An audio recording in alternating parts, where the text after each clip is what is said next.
RDC est une et indivisible. Et la population répondante, c'est qu'il faut tout arrêter pour faire face à cette situation. Et que nous ferons de cette terre richement bénie un réel havre de paix, de prospérité et de progrès social.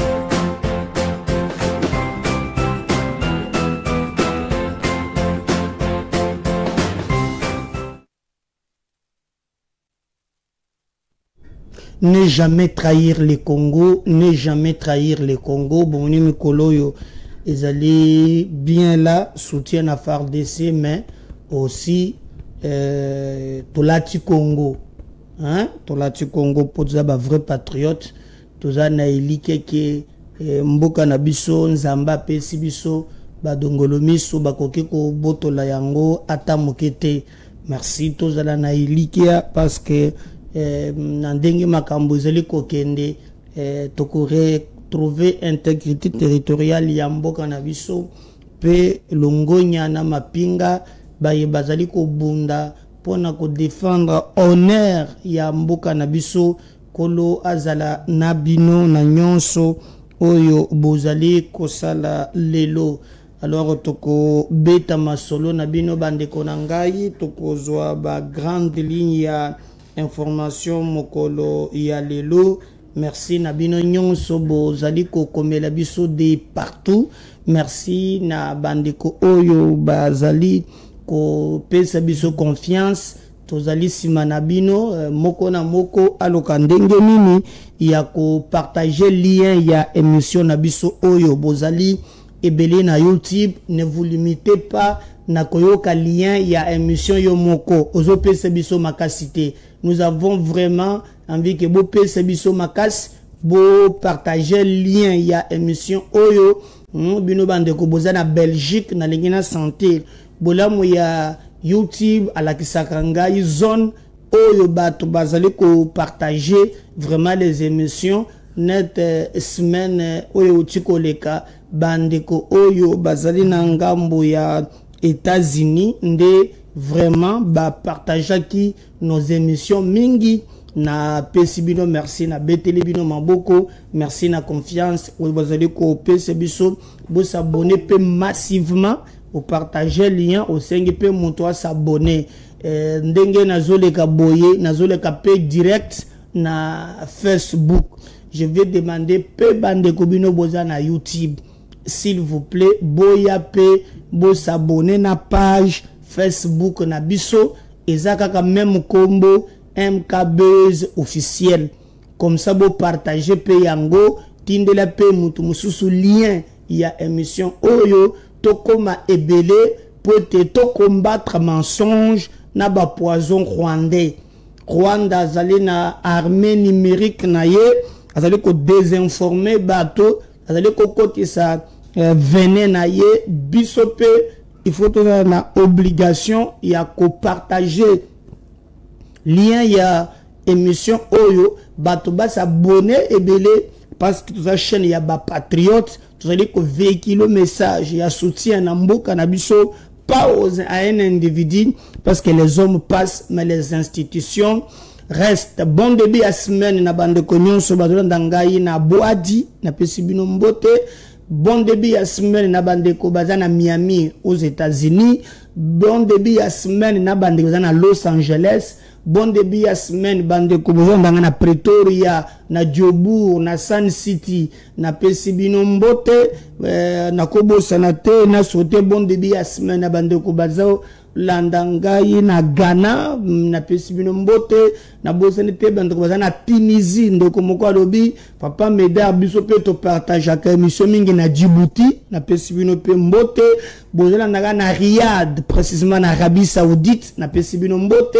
Merci na bande ko nyonso bozola nda biso na Tokyo bozana Japon mbote na bino bozana Shanghai na Chine na bosane bino na Dibla na pesibino mbote. En tout cas bozali ebele bozana Belgique précisément na Bruxelles na pesibino mbote bozana Bordeaux bozana Paris bozana Nantes mbote na bino yango wana Zambe azala na bino baye bazobela kolo pesa bino guérison baye ba l'examen pe semaine moko mouvementé kolo azala na bino to ikampiko na Nzambe toko longa lobi lundi lobby ezalaki dimanche en tout cas kobanda tongo tiba 14h situation ezalaki un peu mouvementée makasi nini ebandaki koleka ezalaki likambo ya ba wazalendo oyo bazwaki katana bakomaki na kavumu etikalaki à quelques mètres pour bazwa aéroport wana. Ce n'était pas vraiment facile ba salaki musala ndenge elongo bani alors bato mingi ba bandaki koloba et toyo komone ce que je donne lokelanga ba image ya lobi ya ba wazalendo o ba kotaki penza ba salaki musala lobby donc balakisaki o bozo mwana wana non c'est pas ça il fait un élément ba wazalendo oyo bazali sur terrain ba kotaki na katana bakomaki tina kavumu tina kavumu bazwaki bamboka mwa mingi et après Rwanda monique danger za makasi il a ye kotinda ba hors bord mususu ba kano mususu ba bateau. Il y a 4 bateaux il y a ba militaire rwandais o yaki na renfort na nzela ya mai ba wazalendo basalaki musala makasi jusqu'à ce que ils ont réussi à les éliminer koto ba muso bande ko yana colonne bazoyemba banzembo donc affrontement ezalaki makasi.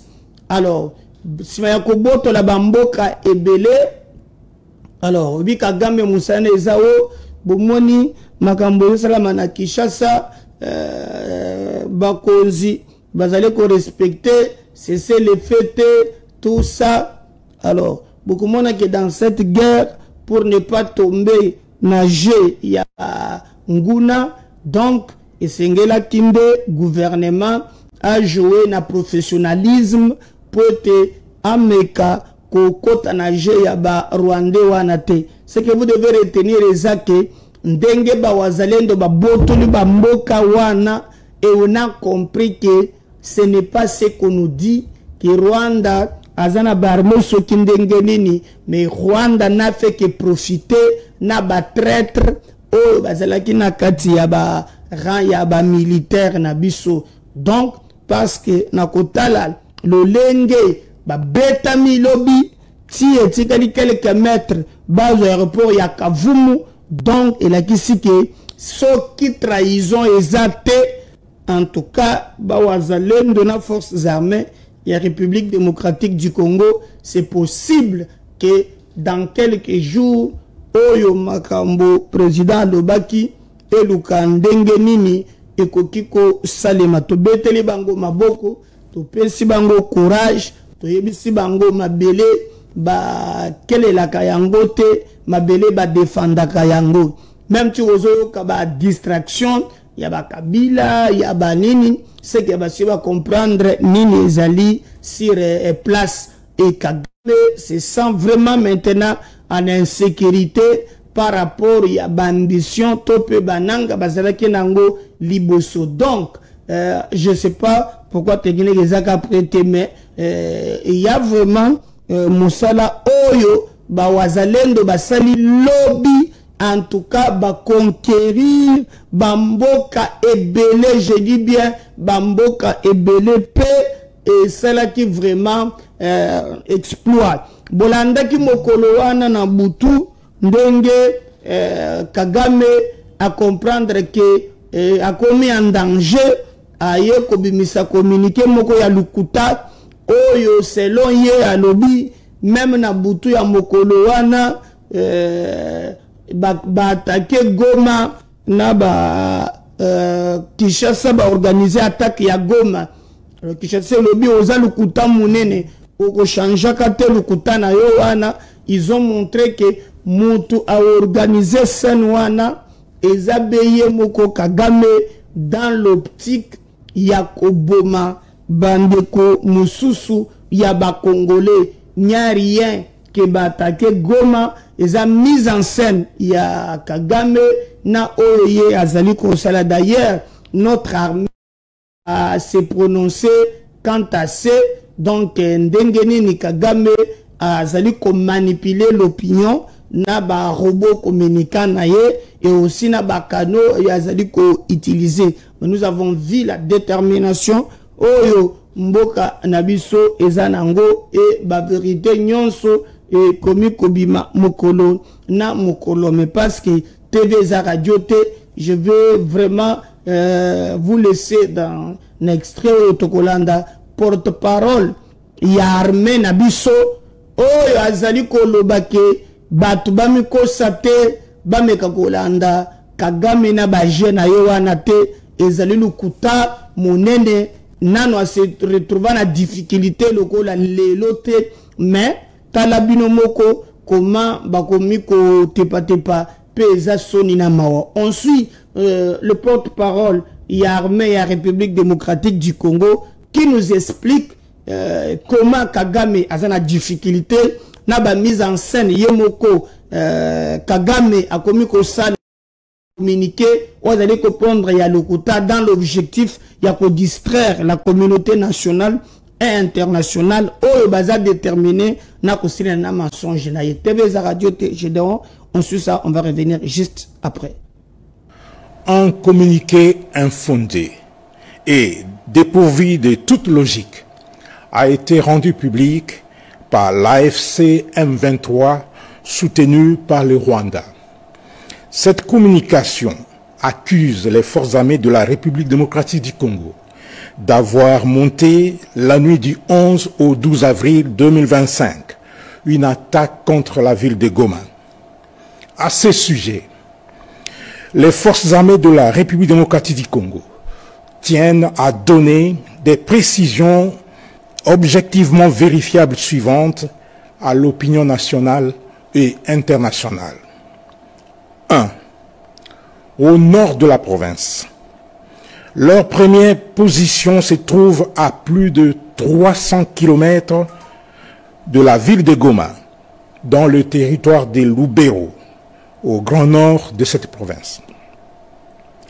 2.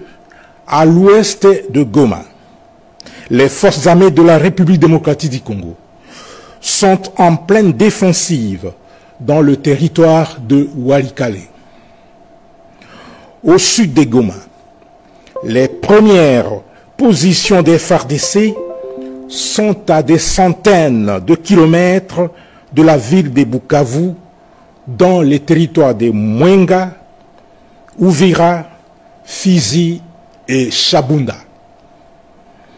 Le communiqué de l'AFC M23, taillé de toutes pièces, est en réalité un scénario sciemment monté non seulement pour camoufler et justifier les tueries quotidiennes des civils dans la ville de Goma, mais aussi et surtout pour manipuler l'opinion et également satisfaire leurs appétits criminels. C'est une manœuvre dilatoire concoctée pour tenter de faire capoter toutes les initiatives de paix en cours. Les forces armées de la République démocratique du Congo, tout en demeurant vigilantes et respectueuses des droits de la guerre, restent attachées aux engagements souscrits par la haute hiérarchie pour le retour d'une paix définitive dans l'Est de la République démocratique du Congo et dans la sous-région.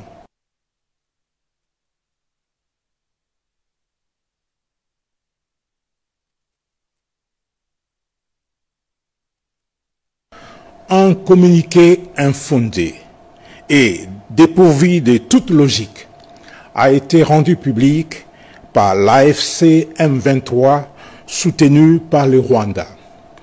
Cette communication accuse les forces armées de la République démocratique du Congo d'avoir monté la nuit du 11 au 12 avril 2025 une attaque contre la ville de Goma.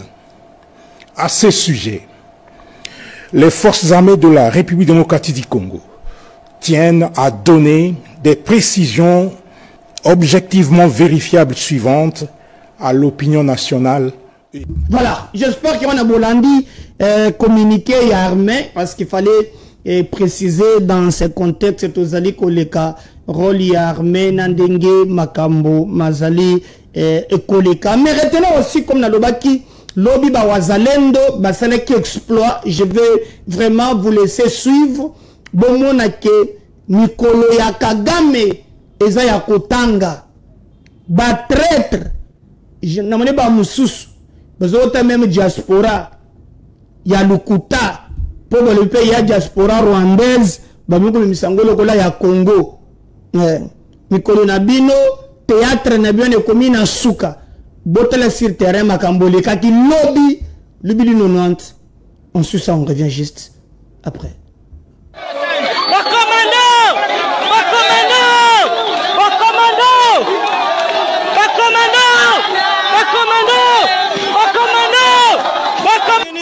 Kamata njoi rompwe aona bakubwa na bikose vyote hivi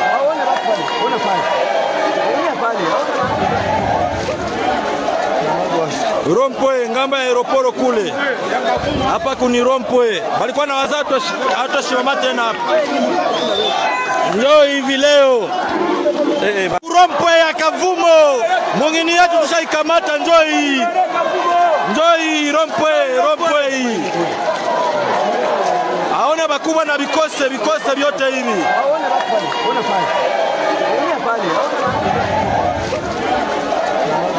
rompwe ngamba ya aeroporo kule hapa kuni rompwe balikuwa na wazatu hata shimama tena hapa njoi hivi leo rompwe ya Kavumo mwingine yetu tushaikamata njoi bakomando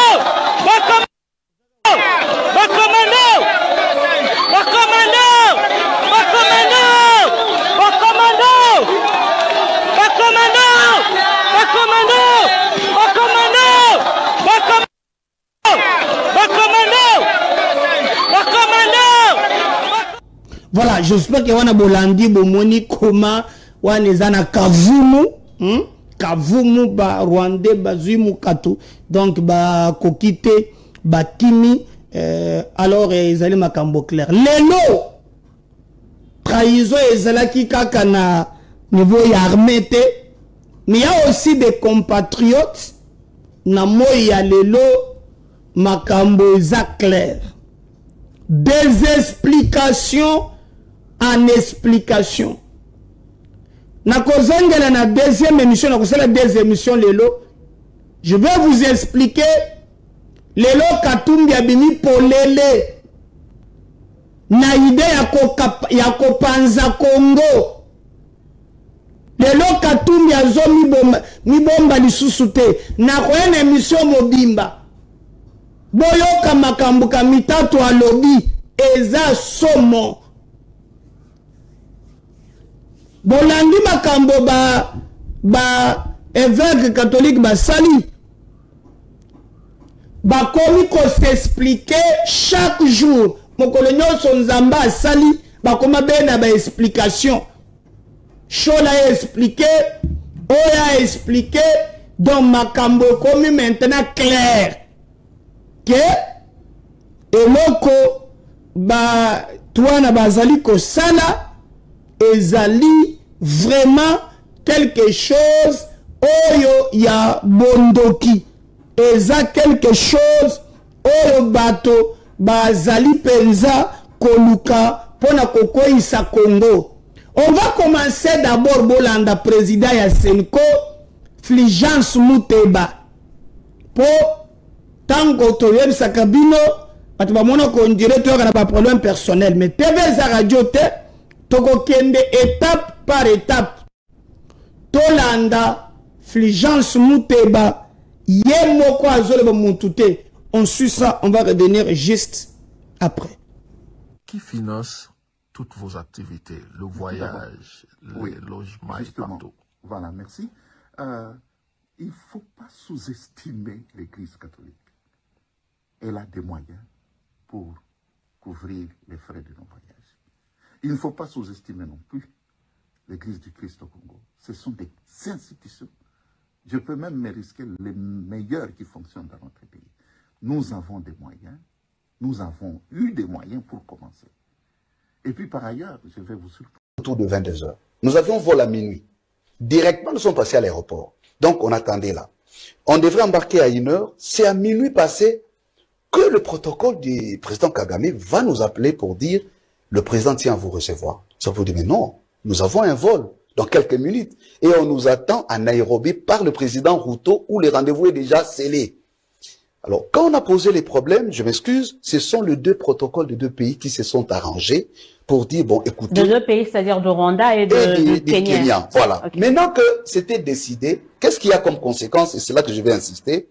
Les billets que nous avions, c'était des billets Rwanda-Kenya et Kenya-Bruxelles. Parce qu'on avait rendez-vous le lendemain à 9 h. Après le soir, on devrait partir pour Bruxelles. Le fait d'échanger notre programme, de nous retenir à Kigali, donc on a perdu nos billets. Et ce que le Rwanda a fait, c'est seulement le fait qu'à 1 h, on a dit, mais on va aller où?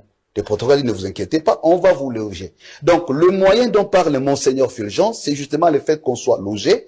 Et le jour de notre départ, on nous a mis dans un vol pour nous amener à Bruxelles. Et nous avions perdu même nos billets de Kigali à Nairobi. Donc, il n'y a pas une sorte de faveur. Donc, il n'y a pas eu financement, il n'y a pas eu, il y a eu juste un soutien. Non, il y a eu facilitation par rapport à ce que nous avions perdu dans les reports du programme par rapport à ce que le Rwanda demandait.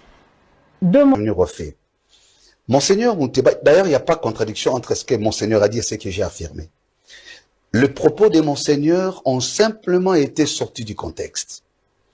On a joué avec les concepts moyens. D'ailleurs, les autres parlent de soutien financier. Il n'a jamais utilisé le terme soutien. Comment bakomi ko se justifier pour na mbongo nana zumbongo en tout cas tozali ko yebate. Moi ce qui m'a étonné ezamokolo bayambi bango show le de grâce à Seki.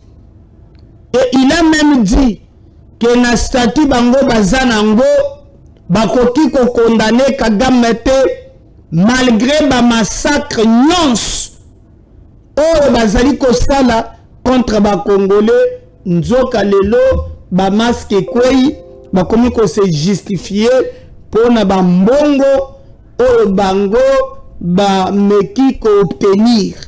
Donc ça passe.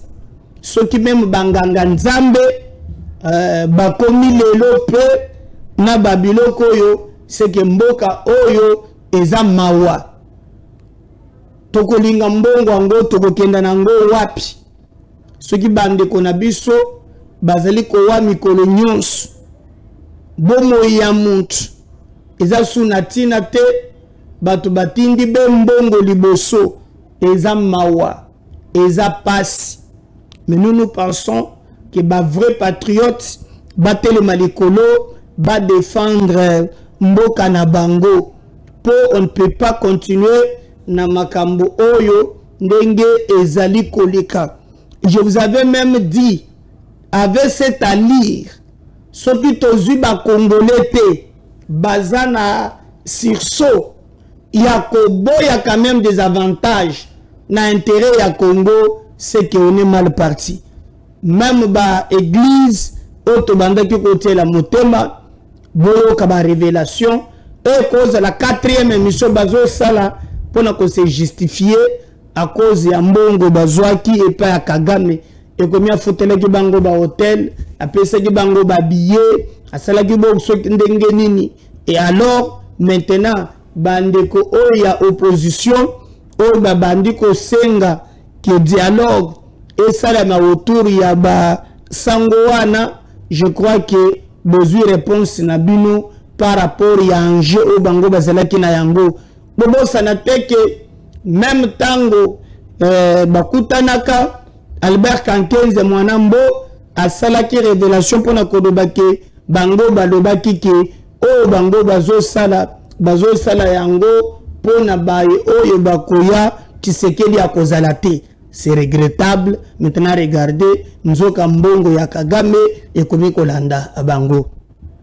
Na yebisibino ke na kozonga na émission Mubimba Nala Kisabino plan Kabila et les autres bazana yango. Bookaki awa kamitatu balobi Katumbi azopesa sombongo delete a komi ko souhaiter maintenant akoma na Kabila. Boki ke Kabila azokende na Goma kosala nini po akende kotia plan moko ya konyoko la pe ko légitimer likambo wana. Bomoni même na optique bango bazali na yango ezali ya kokabola mboka na biso. Il a fait un communiqué ba français Milayi pour na ko justifier makambo Kabila zo salawan. Mais lelo kosa ekotikana. Vous avez entendu ce que Kamitato a dit. Oh non, il y a commis qu'on plaider pour tout comme un état fédéral. N'a pas besoin de la bino. Eza au hasard. Donc comprendre le plan. Oh il y a Zanango. Donc, bazana plan moko ya kokatambo kanabiso. Plan ya kokatambo kanabiso nde bazanango. Batu te batozo mono. Tukubeta masolo na émission ezali koya bokoye ba rôle Katumbi abandaka jouer bandakala nak bakamita toi na rôle na bango pour le moment pour déstabiliser République démocratique du Congo mboka na biso. Maintenant les bosso akosaki que non Kabila zozongela kuna pour azala sécuriser boyena boy. Abouaka qui a joué Mekawan. Mais tout à l'heure, ça qui vient de distraction, Kabila veut alinga ilanzela Lubumbashi pour tasala la basal besoin denga mesana kosal.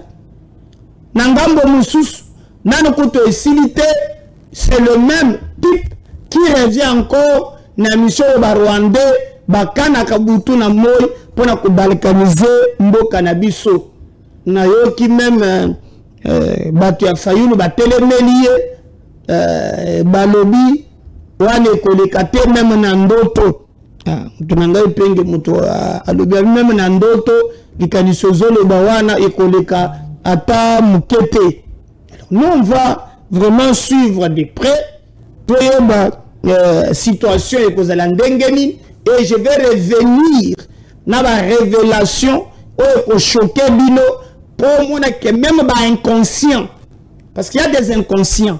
Oh bazolanda ba escroc wana bazo comprendre te eloko moko bango bazali kosala yemo Kamitato lobaki awat na tribunal extrême qu'il a dit dans le passé boko kanga même 50% mais soki bato bazo fanda na mabele wana balingi Congo na bango bosala musala ya mpunda et c'est le cas que tozuli komona tomona ki lobi ndenge nini population ayembi tango amoni ba wazalendo na Katana na Kavumu tomoni comment oh babandaki ko yemba babandaki ko célébrer. Donc c'est pour vous dire eza lelo ko mokote oh ekoki ko sala bato bamona makambo ndenge ba dongolo miso na bazilinga bacha mboka na biso par terre.